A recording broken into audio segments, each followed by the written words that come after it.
If you eat what you pull out of the water down here, the most dangerous thing on your table is not the gator in the ditch. It is the cut on the back of your own hand. There was a man named Norris Trahan who cleaned crabs on a plank table under a cypress out past Butte La Rose on a Saturday in September. Sleeves rolled, boil pot going behind him on a jet burner, water rolling hard. 2 days before that, he had caught the back of his thumb on a wire trap, pulling it up out of the water. Little cut, the kind you do not wash. You suck on it, you wipe it on your jeans, and you keep working. He cleaned 2 sacks that afternoon, boiled them hard, full rolling boil, corn and potatoes and sausage in the same water, the way his daddy showed him. Everybody ate.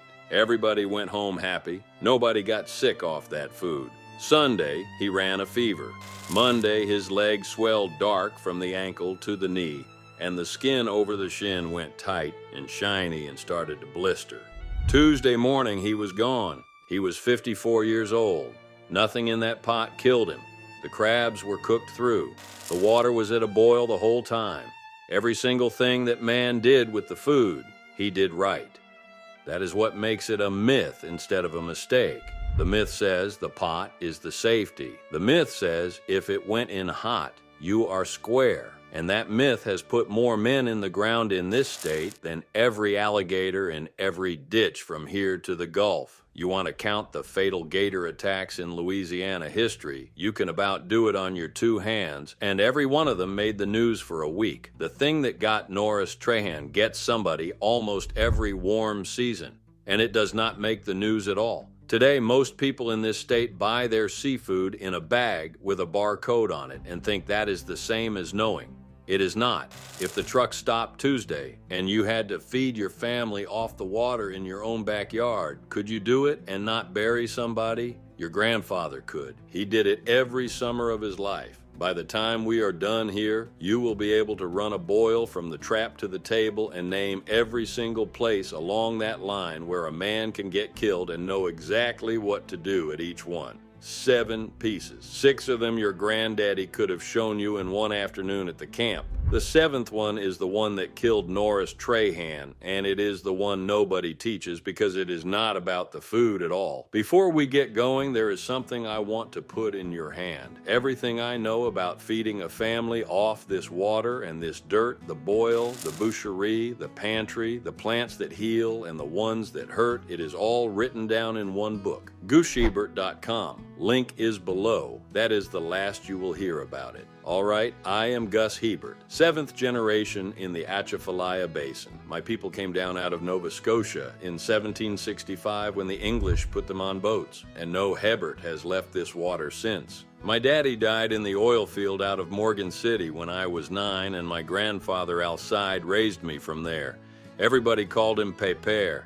He kept a ledger book wrapped in oilcloth against the damp from 1938 until he died at 91. And before he went, he made me copy every last thing he knew into it and swear to him the old ways would not die with me. This is me keeping my word. Now, none of this got forgotten by accident, and I owe you the honest version of how it went. Nobody outlawed knowing your own water. There was no law. What happened is slower than that. Through the last 70 years, the seafood came off the boat and went to a processor and came back to you in a sack with a tag on it, and the whole chain of judgment that used to live in your grandfather's head got moved into somebody else's building. Then the safety trade grew up on top of it. The inspection, the certificate, the little line of type at the bottom of the oyster menu that nobody in the history of Louisiana has ever read. It is all there. It is all legal. It has been there the whole time. It is just printed in the smallest type on the page, and it works exactly as well as it needs to. That is not a conspiracy, neighbor. That is just how it goes. There was never $1 in you knowing which water your crabs came out of, and there is a great deal of money in you paying somebody else to have worried about it for you. Tap subscribe before we get into it. Not for me, because we are dragging one buried skill back into the daylight every week around here, and you are going to want the next one. 7 pieces. In order: the water, the sort, the ice, your hands, the pot, the hold, and then the last one.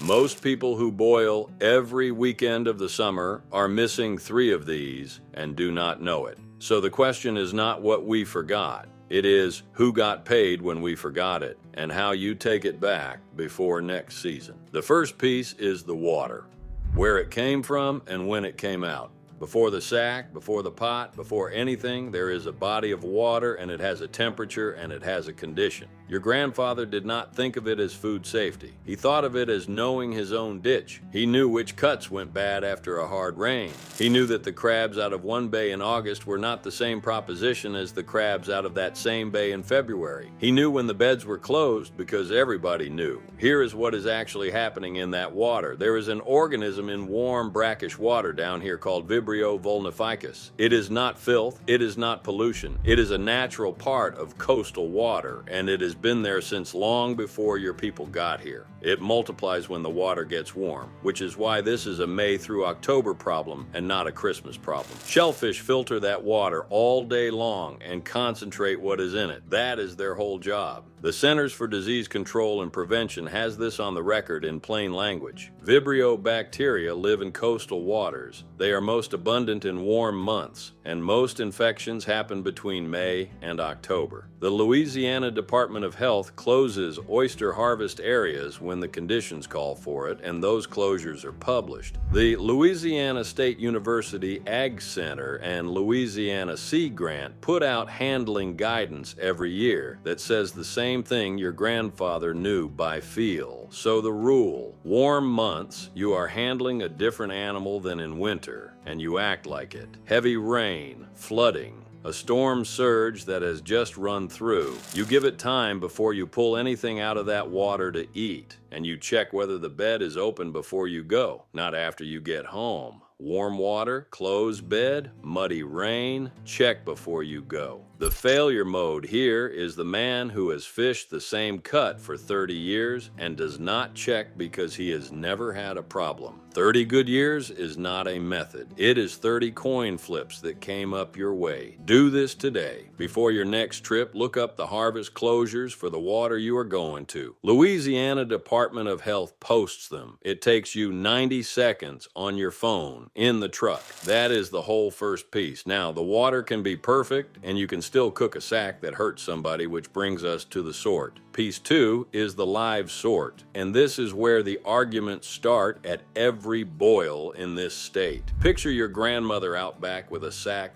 dumped into a wash tub, going through it with her bare hand, throwing the bad ones over her shoulder into the grass for the chickens. She was not being picky. She was reading them. Here is the rule, and it has not changed in 200 years.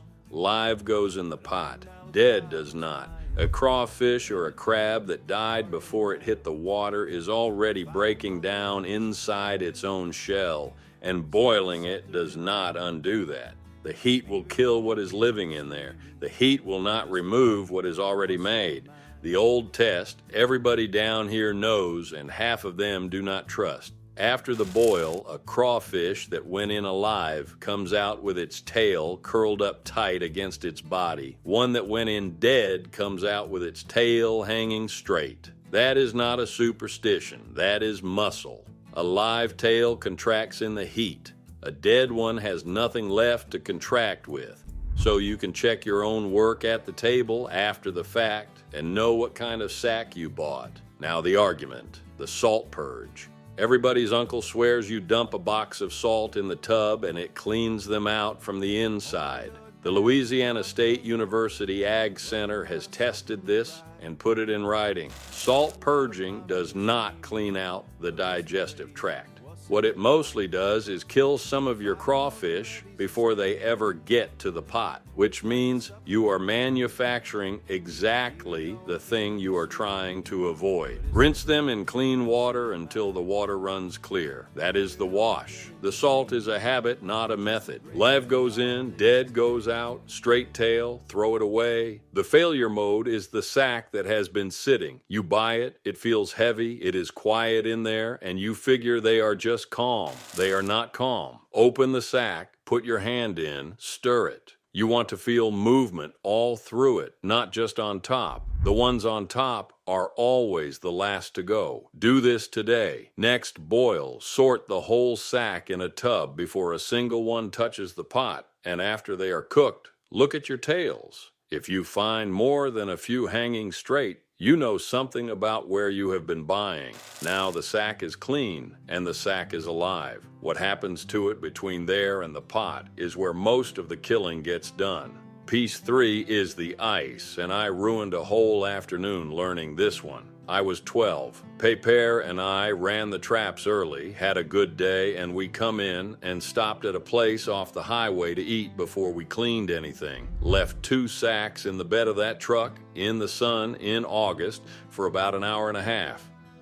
Came back out, and I remember I could smell it before I got to the tailgate. He did not yell at me. He never once yelled at me. He made me open the sack and put my hand down in it, made me stand there and feel it. Then he took both sacks off the truck and dumped them in the ditch behind the store, and we drove home with nothing, and neither one of us said a word the whole way. At the house, he opened that ledger and turned it around to me and pointed at a line he had written down years before I was born. Cold from the water to the fire. There is no in between. That is the whole piece. From the moment the animal comes out of the water, the clock is running and heat runs it faster. Seafood held warm grows bacteria on a curve, not a line. The Food and Drug Administration and the Department of Agriculture both put the number the same way. Perishable food should not sit out more than 2 hours and above 90 degrees 1 hour. Down here from May to September, you are almost always in the 1 hour column, and the bed of a black truck in the sun is a lot hotter than 90. So, ice in the cooler before you leave the house, not after. Ice in the boat. Keep them cool and keep them shaded and keep them draining, because sitting in meltwater will drown them, and then you are back to piece 2. Then straight to the pot. Ice before you leave. Ice in the boat, ice till the pot. The failure mode is exactly mine. The stop on the way home, the visit, the one more errand. It is never the fishing that gets you. It is the hour and a half after. Do this today. Put a cheap thermometer in your ice chest and look at it one time on your next trip. You will find out fast whether that chest is doing what you think it is doing. Now the food is right all the way to the pot, which means from here on out, the danger stops being about the food and starts being about you.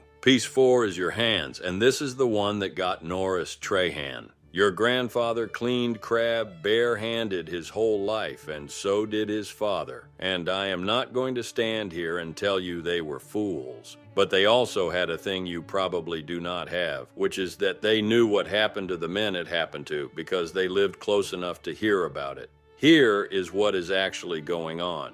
That organism I told you about in piece 1, the one in the warm water, has 2 ways into a person. One is your mouth, the other one is your skin. A cut, a scrape, a puncture off a wire trap, a crab claw, a fish spine, a shell edge. Salt or brackish water gets into an open wound, and it does not have to go through your stomach at all. It goes straight into the tissue. The Centers for Disease Control and Prevention says this plainly. People can get infected when a wound is exposed to salt water or brackish water, and it does not have to be a big wound. And when it goes bad fast. It swells, it darkens, it blisters, and it can take a limb or a life in a matter of days. That is what happened. Norris did not eat anything wrong. He put a 2-day-old cut down into a tub of crabs that came out of warm September water, and that was the whole thing. So the rule: if you have any break in the skin at all on your hands or your forearms, you wear gloves in that water and in that tub, not fancy ones. A box of nitrile gloves runs you $10, and there are 100 of them in the box. Keep it in the boil box with the tongs and the seasoning, and do not think about it again. And if you get cut while you are working, and you will, you stop. You wash it with clean water and soap right then, not at the end of the sack. You cover it, and for the next few days you look at it. Redness, spreading, swelling, pain that is way out of proportion to the size of the cut. That is not a normal cut healing, and you do not wait it out. You go. I am not your doctor, neighbor, but I will tell you the thing every doctor in a coastal parish will tell you, which is that with this one, hours matter. Men who go in on day 1 keep the leg. Men who wait until Monday because it is just a scratch are the ones who make the story. Cut on your hand, glove on your hand. Every time. Do this today. Put a box of gloves and a little tube of antiseptic in whatever box your tongs live in. $10 one time, and it stays there forever. Now we are finally at the pot. And the pot is the part everybody thinks is the whole skill. And it is about the least dangerous piece on this list. Piece 5 is the boil itself. Water hard rolling. Season the water, not the meat, because the meat takes it in as it cools and not as it cooks. Crawfish in, come back to a boil and cook them a few minutes and then cut the fire and let them soak. And the soak is where the flavor gets in. Crabs the same way. That part you probably know, and if you do not, that is another video. What matters for today is what the boil does and does not do. A real rolling boil kills what is living in that shellfish. That is settled. The Food and Drug Administration has published guidance on it for years. For oysters in the shell, boil until the shells open and then keep boiling them another 3 to 5 minutes, or steam them 4 to 9 minutes after they open and throw away any that do not open at all. Fish, 145 degrees in the thickest part. The heat works. The heat has always worked. Here is the piece people miss. The boil sterilizes what goes in the water. It does nothing at all about what is on your table. You dump that sack in a tub. That tub now has raw water in it from warm coastal water. You pour the cooked crawfish out on newspaper on the same plank table where you sorted them. You reach in the same ice chest the raw ones rode in and get a cooked one out. You use the same tongs. Your hands that you were sorting with 20 minutes ago are the hands you are peeling with now. Every one of those moves takes what the fire just killed and puts it right back on the food after the fire cannot reach it anymore. That is not a theory. That is the single most common way people get sick off a boil that was cooked perfectly. Boil kills what is in it. It does not kill what is on your table. So, 2 coolers and make them different colors so nobody has to think about it. Raw in one, cooked in the other, and they never trade. Wash the table between the sort and the serve, or cover it with fresh paper. Wash your hands between the sort and the serve.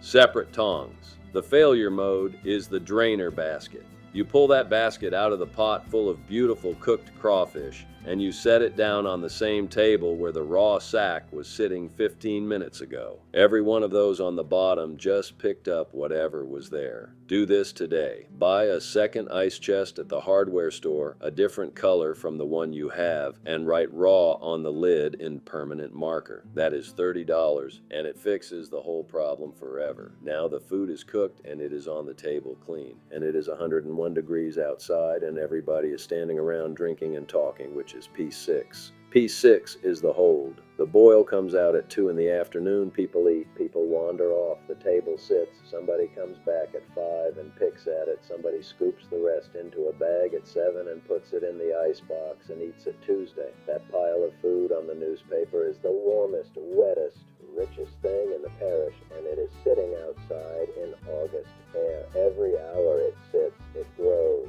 This is the same 2-hour and 1-hour rule from piece 3, and it applies just as hard on the back end as it does on the front. Above 90 degrees, 1 hour, that is the Food and Drug Administration number, and that is a Louisiana afternoon 9 months out of 12. Now, I am going to be honest with you, because a boil is a social thing, and nobody is going to run their family off the table at the 1-hour mark. So here's what you actually do. You put out what is going to get eaten and you keep the rest in the ice chest until somebody wants it. When the eating is over, the leftovers go straight into the cold, peeled, or in the shell, and they go in shallow, not in a mounded 5-gallon bag, because a big warm mass in the ice box takes hours to come down through the middle, and every one of those hours counts. And when you eat them again, you heat them all the way through. Not warm, through. 2 hours, 1 if it is 90, then it is the dogs. The failure mode is the bag in the truck. Everybody has done it. The boil breaks up, somebody hands you a grocery bag of leftovers on the way to the car, and it rides home on the floorboard for 45 minutes and then goes in your icebox and you eat it Wednesday. That bag never got cold, not once. Do this today. Next boil you go to, when the eating stops, be the one who gets the leftovers into a chest with ice. Nobody will thank you, and nobody will get sick either. So now you have done all 6. The water was right, the sack was live, the ice held, your hands were covered, the boil was hard, the hold was cold. And you can still bury somebody because there is a 7th piece, and I told you at the top we would get here. Piece 7, the one that is not about the food at all. It is about who is sitting at the table. Here's the thing they do not put in the recipe. That organism, the one from piece 1, does not treat every person the same, not close to the same. For most healthy people who swallow it, it is a bad 2 days. Cramps, sick, over with. It is not nothing, but it is not a funeral. For some people, it is a coin flip with their life on it. And the thing that decides which one you are is your liver. The Centers for Disease Control and Prevention lists it right out. People with liver disease are at much higher risk of severe illness. So are people with cancer, with diabetes, with a weakened immune system, and with conditions that put too much iron in the blood. And in the severe form, the one that gets into the bloodstream, about 1 in 5 people who get it die, and some of them die within a day or 2 of first feeling bad. 1 in 5. Read that again. There is not a snake or a gator or a piece of machinery on my place with a number like that on it. And here is the part that makes me angry every time I say it. A man with a bad liver is not usually a man who knows he has a bad liver. He is a man who has been drinking hard for 20 years and feels fine. Or he is a man who got told once at a checkup that his numbers were up and nobody ever put it together for him, that it meant a raw oyster in July was a different proposition for him than for the man sitting next to him eating off the same tray. That was Norris Trahan. He had been told about his liver 6 years before. Nobody ever told him what it had to do with a crab trap. Now the warning is technically out there. Every restaurant in this country that serves raw shellfish is required to put a consumer advisory on the menu. It is there. Go look at the bottom of the next oyster menu you pick up in the smallest type on the page. Under the prices in gray. That is the whole system. Nobody hid it from you. They just put it exactly where a man who is out having a good time on a Friday night will never once read it. And it has worked that way for 40 years. So here is the rule, and it is the shortest one on this list. If you or anybody at your table has liver trouble, hepatitis, cirrhosis, drinks hard, has an iron condition, is on chemotherapy, is on medicine that holds their immune system down, or is diabetic, that person does not eat raw oysters. Not one.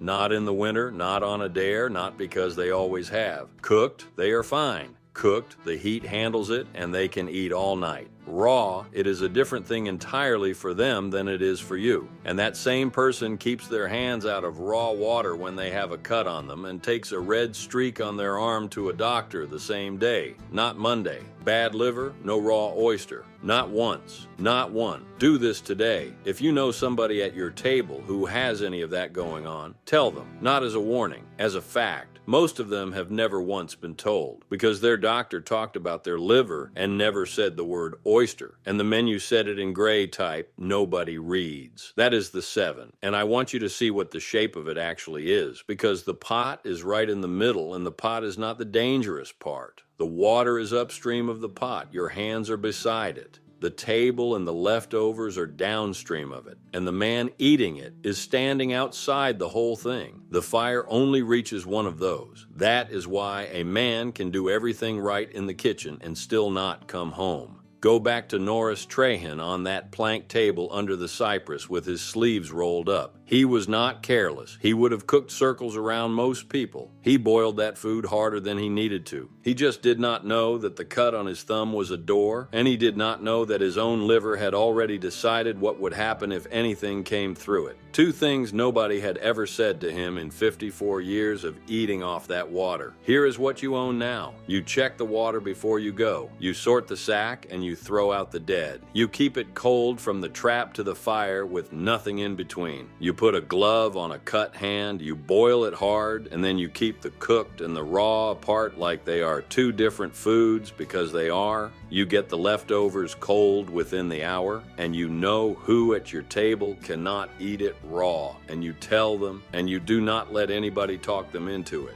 7 pieces, every one of them checkable, every one of them free. This was never really about crawfish, neighbor. It was about the difference between a man who can feed his family off his own water and a man who has to hope somebody in a building 3 parishes over did their job. Your grandfather did not have an inspection sticker, he had judgment. That is not nostalgia, and it is not paranoia. I am not telling you the grid is coming down or that you need to go dig a bunker. The stores are open and the seafood is good. I am telling you that the part of you that could have handled all of this on your own is not gone. It is just untrained. You do not have to do all 7 this weekend. Do 1 this Saturday. Put a box of gloves and a second ice chest in your boil box. That is $40 in about 10 minutes, and it closes 2 of the 7 doors permanently. I will tell you my own since I am asking you for yours. I ran this whole check on my own camp last spring after I had been running boils there for 30 years, and I found 2 things. I had exactly 1 ice chest, and it had been doing both jobs the whole time, and I did not own a single glove.